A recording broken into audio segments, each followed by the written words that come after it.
حضرت ابن عمر رضی اللہ تعالی عنہما رسول اللہ صلی اللہ علیہ وسلم سے روایت فرماتے ہیں کہ آپ نے ایک بار فرمایا، اے عورتوں کی جماعت، تم خاص طور پر صدقہ دیا کرو اور زیادہ استغفار کیا کرو، کیونکہ دوزخیوں میں زیادہ تعداد میں نے عورتوں کی دیکھی ہے۔ ان میں ایک ہوشیار عورت بولی، یا رسول اللہ صلی اللہ علیہ وسلم، ہم نے کیا قصور کیا کہ ہم دوزخ میں زیادہ جائیں گے؟ آپ صلی اللہ علیہ وسلم نے فرمایا، تمہیں باہم گفتگو میں لعنت کرنے کی زیادہ عادت ہوتی ہے اور تم اپنے شوہر کی بھی بہت ناشکری کرتی ہو۔ میں نے تم جیسا دین و عقل میں ناقص ہو کر پھر ایک دانشمند شخص پر غالب آ جانے والا کسی کو نہیں دیکھا۔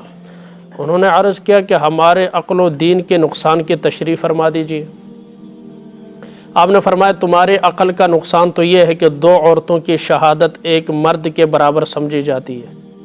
یہ تو ہوئی عقل کے ناقص ہونا، یہ تو عقل کا نقصان ہوا، اور کئی راتیں ایسی گزر جاتی ہیں کہ تم نماز نہیں پڑھ سکتی اور رمضان شریف کے روزے نہیں رکھ سکتی۔ یہ دین کا نقصان ہوا۔ اور بخاری میں یہ مضمون اس طرح ہے، اچھا تو کیا یہ بات نہیں کہ جب عورتوں کو حیض آتا ہے تو نہ وہ نماز پڑھتی ہیں نہ روزہ رکھتی ہیں؟ انہوں نے عرض کیا، ایسا تو ضرور ہوتا ہے۔ آپ نے فرمایا، تو پھر یہی تو اس کے دین کا نقصان ہے، یعنی عقل کے لحاظ سے بھی عورت ناقص اور دین کے لحاظ سے بھی ناقص۔ بیچ میں نبی نے ایک جملہ فرمایا توجہ کے ساتھ کہ میں نے تم جیسا دین و عقل میں ناقص ہو کر پھر ایک دانش مند شخص پر غالب آ جانے والا کسی کو نہیں دیکھا۔ مردوں پر غالب آ جاتی ہیں، ٹھیک ہے۔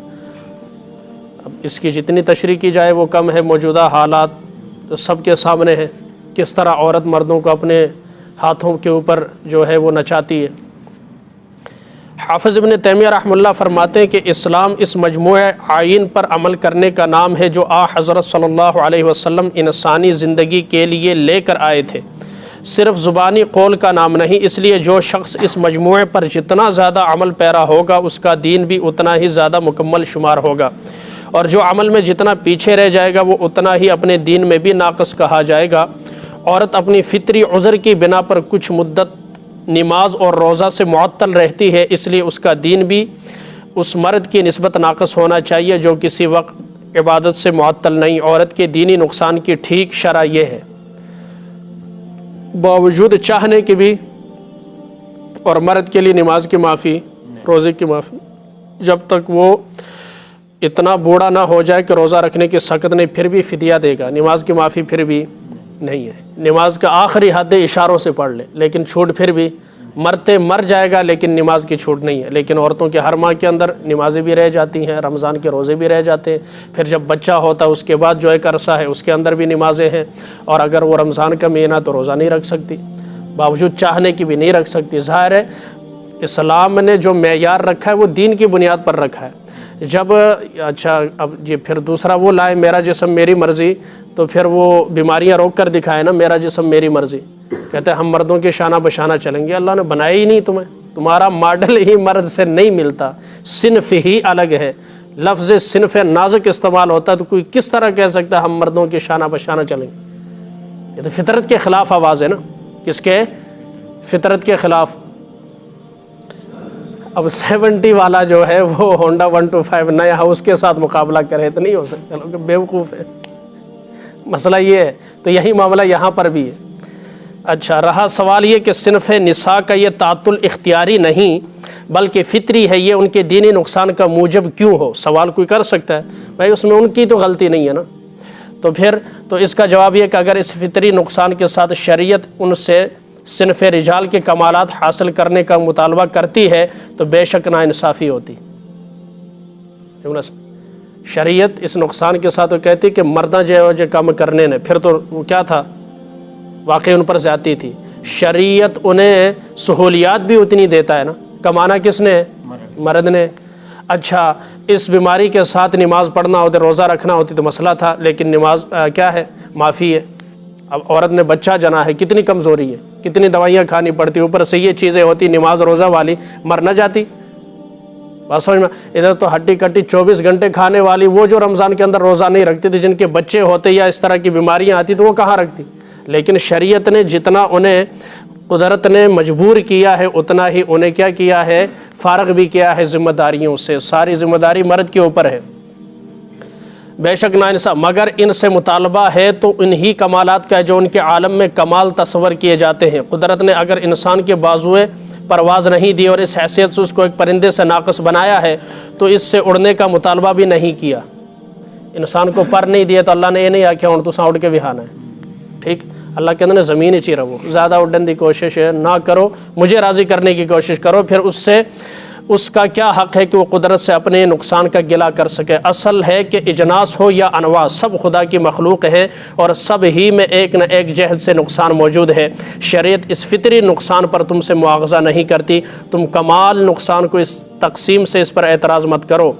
اچھا، اللہ سے ان فضیلتوں کی تمنا مت کرو جن کی بنا پر اس نے تم کو ایک کو دوسرے پر فضیلت بخشی ہے، بلکہ صرف اس کی مہربانی اور عنایت مانگا کرو، جو تمہارے مقدر کا ہے تم کو مل جائے گا، تم کو مل جائے گا۔ مقابلہ بازی جو ہے یہ شریعت کے اندر نہیں، ہاں دین کے اندر ہے۔ اب کوئی 10 رکعت پڑھتا ہے تو تم چاہو 20 رکعت نفل پڑھ سکتے ہو، کوئی ایک پارہ کرتا ہے تم 4 کرنا چاہو کر سکتے ہو، لیکن یہ جی اللہ نے انہوں اتنا پیسہ کیوں دیتا ہے، یہ معیار نہیں، وہ اس کا نصیب کا ہے، وہ کیا ہے ماں کے پیٹ میں لکھا جا چکا ہے، اور اس کی مصیبتیں بھی اتنی بڑی ہیں۔ ہاں 1 کروڑ ڈوب جائے نا تو ہارٹ اٹیک بھی اسے ہوتا ہے، آپ کو نہیں ہوتا۔ جو گاڑی کا ایک ہلکی سے ایسے لگ جائے نا تو لاکھوں روپے اس نے دینے، اور سائیکل والا گر بھی جائے تو کوئی نہیں 10 روپے دی پٹی کرا کے سدھا کر۔ جو جتنا بڑا ہے اتنا نقصان بھی اس کا ہے، اتنا وہ مائنڈ مینٹلی طور پر جو پریشان ہے، ڈپریشن کے شکار بھی وہ ہے، نیند بھی تو انہوں نہیں ہوتی نا جہدے کول چوکھا ہے۔ تو جڑا ریڈی والا ہے، یقین کریں ایسے ریڈی چلاچے جھٹکے لگتے ہیں ایسے، اور ڈرائیوروں کو جو بیچارے کسی کے ڈرائیور ہیں وہ گاڑی چلاتے جنہیں بجتے ہیں سارے سونا لینے، ہاں ان کو گاڑی چلاتے وقت بیچ روڈ کے چاروں طرف سے شور و سکون آ رہا ہے، تو جڑا امیر ہے وہ چاہ رہا ہے کہ مجھے نیند آئے لیکن نہیں آتی۔ ایک طرف سے اللہ نے ایک نعمت نہیں دی تو دوسری طرف سے دوسری نعمت عطا کی ہوئی۔ ہمیشہ اللہ کا فضل کرم احسان طلب کرنا چاہیے۔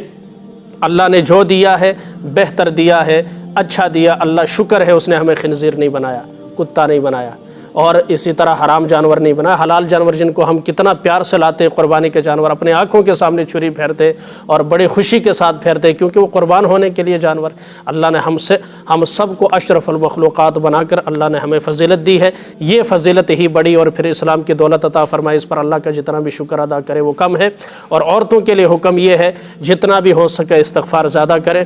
دوسرا مسئلہ عورتوں کے لیے کہ جن کے پاس سونا ہے علماء سے مسائل پوچھ کر اپنے سونے کی وزن کتنا ہے، 4 تولے 10 تولے 8 تولے، اس حساب سے زکوٰۃ دیا کریں۔ عموماً عورتیں زکوٰۃ نہیں دیتی، زیور پہننے کا شوق ہے، بازار جاتے شور واسطے تو ایک بھی نہیں پاندے ہوتے تو وہی شکلیں ڈراؤنی، لیکن بازار جاتے بن ٹھن کر جاتی ہیں تو پھر اس کا حق بھی ادا کرنا ہے۔ لاکر میں رکھنے کے لیے چاہے لاکر میں رکھے، پہنے نہ پہنے آپ کے قبضے میں ہے تو آپ کو زکوٰۃ دینی پڑے گی۔ علماء سے مسائل پوچھ کر اپنی نوعیت بتا کر سونے کی اور کتنی رقم آپ کے پاس ہے زکوٰۃ دینا ہوگا، ورنہ یہی سونا گنجا سانپ بن کر تمہارے گلے کے ساتھ لپٹے گا اور تمہیں ڈسے گا۔ اللہ ہمیں آخرت کی سختیوں سے محفوظ فرمائے، شریعت کے احکام معلوم کر کے ان پر عمل کرنے کی اللہ ہم سب کو ہمت اور توفیق عطا فرمائے۔